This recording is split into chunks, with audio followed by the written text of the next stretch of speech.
Irmãos e irmãs, vamos a mais um momento da nossa liturgia da palavra, momento da nossa espiritualidade. É quando ouvimos Deus nos falar, a mensagem de Deus, Deus nos fala através da liturgia da missa, as leituras diárias. Liturgia de 8 de março de 2021, segunda-feira da terceira semana da Quaresma. A cor dos paramentos litúrgicos é roxa. E no rito da celebração temos o ofício do dia, antífona da entrada. Minha alma anseia até desfalecer pelos átrios do Senhor. Meu coração e minha carne exultam pelo Deus vivo. Salmo 83, versículo 3. Oração do dia. Ó Deus, na vossa incansável misericórdia, purificai e protegei a vossa igreja, governando-a constantemente, pois sem vosso auxílio ela não pode salvar-nos. Por nosso Senhor Jesus Cristo, vosso Filho, na unidade do Espírito Santo. Primeira leitura, leitura do segundo livro dos Reis, capítulo 5, versículos do 1 ao 15. Naqueles dias, Naamã, general do exército do rei da Síria, era um homem muito estimado e considerado pelo seu senhor, pois foi por meio dele que o Senhor concedeu a vitória aos arameus. Mas esse homem, valente, guerreiro, era leproso.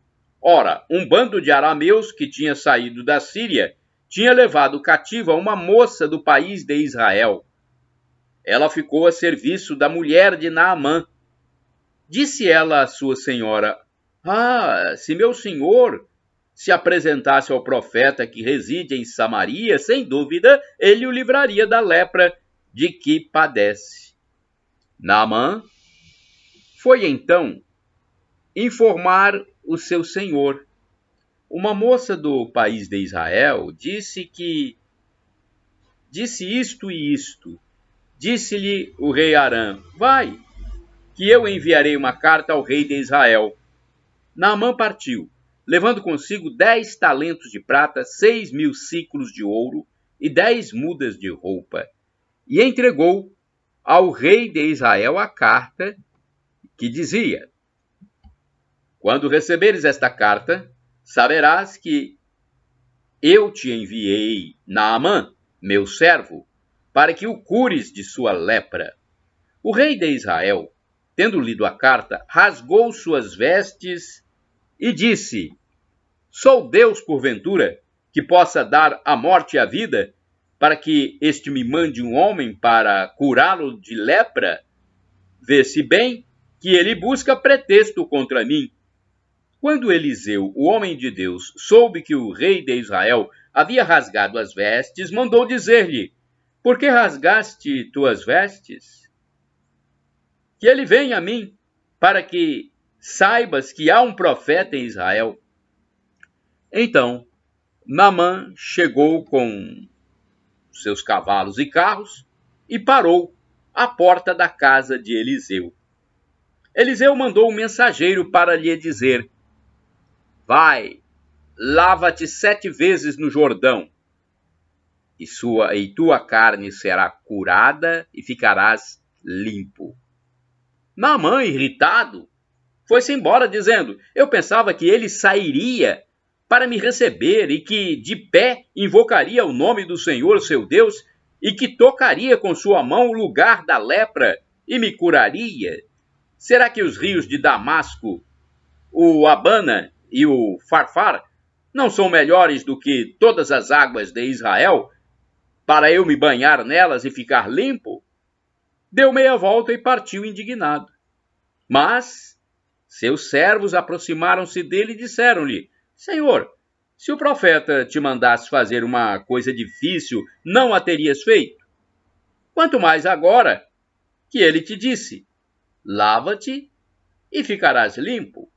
Então ele desceu e mergulhou 7 vezes no Jordão, conforme o homem de Deus tinha mandado, e sua carne tornou-se semelhante à de uma criancinha, e ele ficou purificado.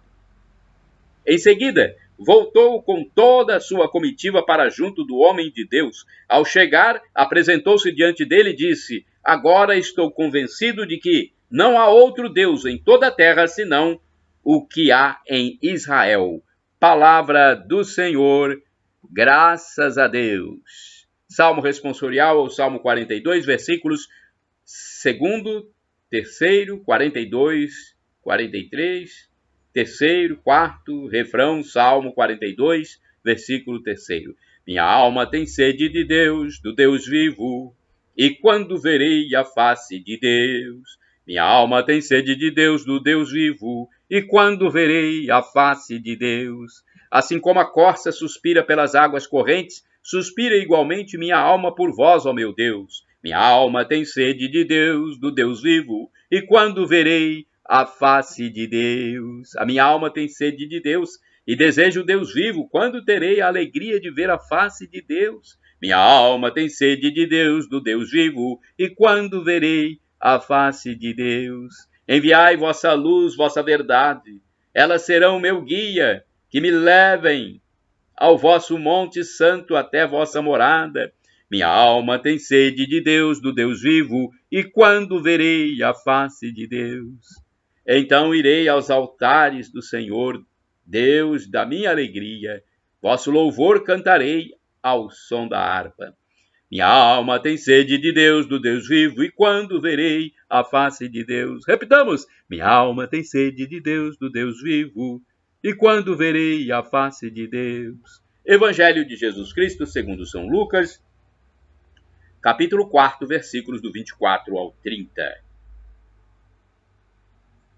Jesus Cristo, sois bendito, sois ungido de Deus Pai. Repitamos: Jesus Cristo, sois bendito, sois ungido de Deus Pai. No Senhor ponho a minha esperança, espero em sua palavra, pois no Senhor se encontra toda a graça e copiosa redenção. Salmo 129, versículos 5 e 7. Jesus Cristo, sois bendito, sois ungido de Deus Pai. O Senhor esteja convosco. Ele está no meio de nós. Proclamação do Evangelho de Jesus Cristo segundo São Lucas. Glória a vós, Senhor. Pelo sinal da Santa Cruz, livra-nos Deus nosso Senhor dos nossos inimigos. Naquele tempo, Jesus, vindo a Nazaré, disse ao povo na sinagoga: em verdade, eu vos digo que nenhum profeta é bem recebido em sua pátria.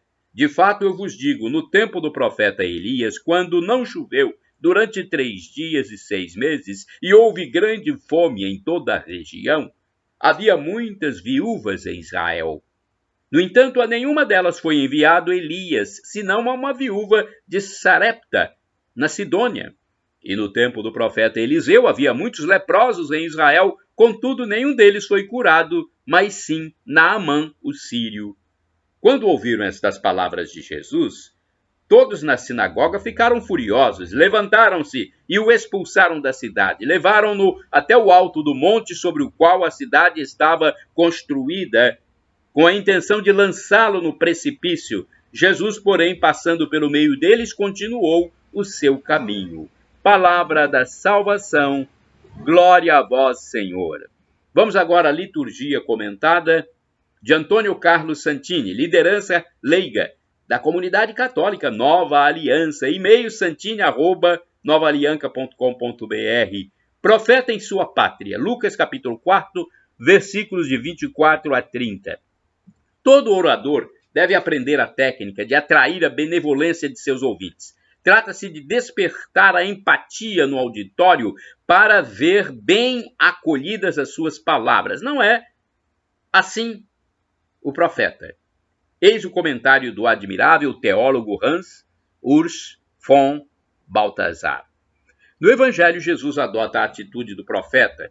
Ele começa por provocar seus ouvintes e lhes diz que ser ele mesmo o cumprimento de toda a profecia. Ele lhes diz ser ele mesmo o cumprimento de toda a profecia. A toda a adulação a respeito da sua mensagem de graça, ele opõe prontamente a declaração de que sua linguagem profética não é recebida em sua pátria. É que as pessoas diziam: não é o filho de José? Ou seja, que novidade ele nos pode dizer? A seguir, Jesus fornece as provas. O profeta Elias só pôde fazer um milagre em terras pagãs. O profeta Elias só pôde fazer seu milagre em terras pagãs. Veja bem, profeta Elias, grande profeta, só pôde fazer seu milagre em terras pagãs. E o seu sucessor Eliseu só pôde realizar o seu milagre em favor de um estrangeiro. Esta maneira de Jesus provocar seus parentes e contemporâneos e conterrâneos não nos parece como imprudente? À primeira vista, parece imprudente. Não teria agido melhor dizendo-lhes primeiro as coisas que eles podiam suportar e aceitar, para passar pouco a pouco as coisas mais difíceis? Não é culpa de Jesus se eles espumaram de raiva e o expulsaram da cidade para fazê-lo morrer? Não seria culpa de Jesus? É uma pergunta, é uma provocação. Mais tarde também a pregação cristã imitará a técnica de Jesus. Em seu discurso no templo, Pedro dirá aos judeus: vocês renegaram o santo e o justo e reclamaram o perdão para um homicida. Vocês mataram o autor da vida. A prudência diplomática chega muito rápido ao ponto onde, no entanto, somente o salto na verdade pode ajudar. São Paulo apóstolo até pode citar os poetas pagãos para os sábios de Atenas, no entanto, deve falar em seguida da ressurreição dos mortos e do juízo. Nenhum tipo de inculturação permite dissimular estas verdades. O leitor atento já terá notado que nossas homilias e pregações em geral evitam educadamente tratar de temas polêmicos como o uso de contraceptivos, as relações sexuais fora do casamento, a masturbação, a infidelidade dos esposos, a avareza, a ânsia de acumular dinheiro e subir de padrão econômico, só para exemplificar. Isto é, os pregadores dão ênfase aos pecados estruturais, pecados sociais, quando o que tem afastado os fiéis de seu Senhor são pecados pessoais, ligados ao sexo e ao dinheiro. Por causa deles é que acontecem os abortos. Por causa deles, os casais já não querem filhos. Repassem os livros proféticos. Verão os profetas perseguidos, espancados, lançados na cisterna, convidados a cantar em outra freguesia, como está lá em Amós, capítulo 7, versículo 12. Em Jeremias, capítulo 18, versículo 18. Capítulo 20, versículo 2. Capítulo 38, versículo 6. Aqui e ali, pedem aos pregadores: diga para nós uma palavra bonita. Quando pedirão uma palavra verdadeira? Quando? Orai sem cessar, irmãos e irmãs. Por amor a Sião, eu não me calarei. Isaías capítulo 62, versículo 1. Vamos ao santo do dia. Antes eu quero dizer que podem utilizar à vontade os vídeos e textos que estão nos meus endereços eletrônicos, pois nós temos que evangelizar para salvar o maior número de almas possível. O mundo está se degringolando, está se secularizando, se ateizando. Então, temos que pregar, temos que evangelizar. Utilizem graciosamente, gratuitamente, os meus vídeos para evangelização, meus textos. Você encontra no blog repórterpaulomaciel.blogspot.com, facebook.com/Paulo Maciel da Rádio, canal do YouTube Paulo Roberto Maciel, Instagram Paulo Roberto Maciel 6/. O texto a seguir é do padre Evaldo César de Souza, missionário redentorista, que escreve para o site a12.com. 8 de março é dia de São João de Deus. São João de Deus nasceu no dia 8 de março de 1495, em Montemor, Portugal. Fugiu de sua casa aos 8 anos de idade e durante a sua vida foi pastor, soldado, vaqueiro, pedreiro, mascate, enfermeiro, livreiro e santeiro. Olha quantas atividades desenvolveu São João de Deus.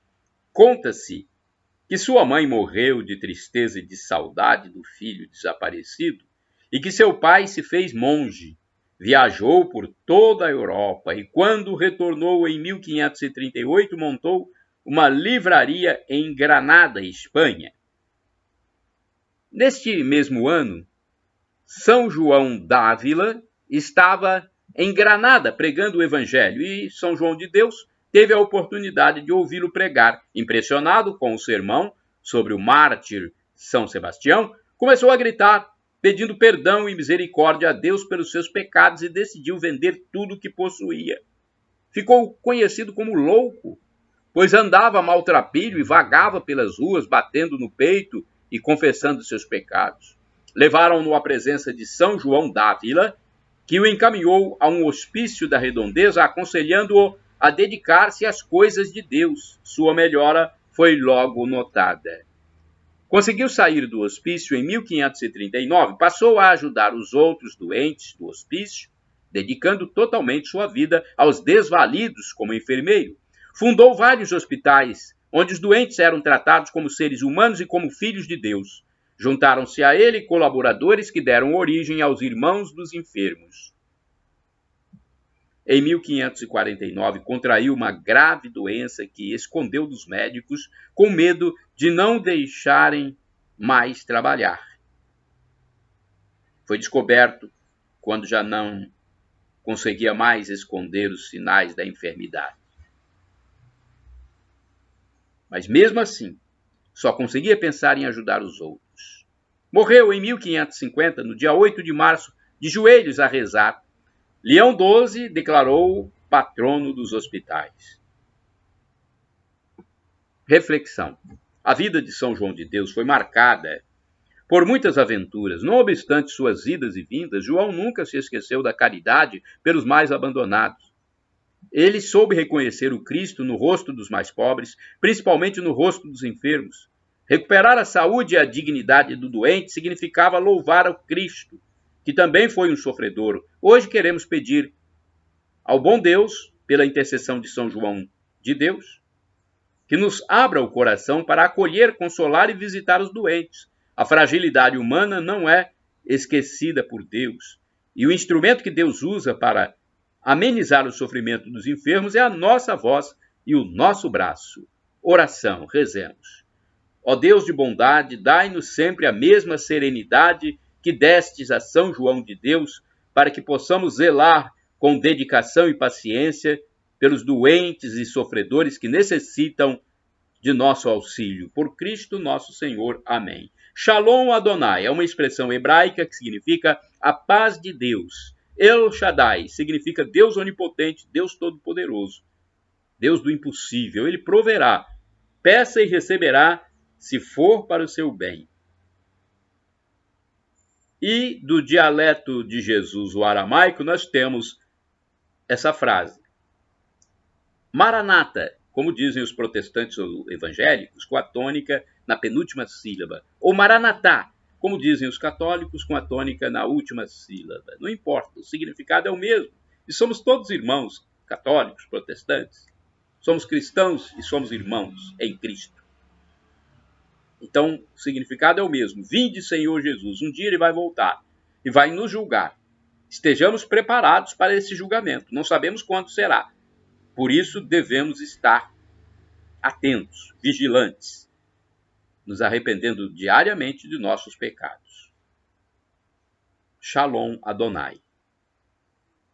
Quando ele voltar, vai nos levar para o paraíso, onde viveremos como anjos, com felicidade em plenitude.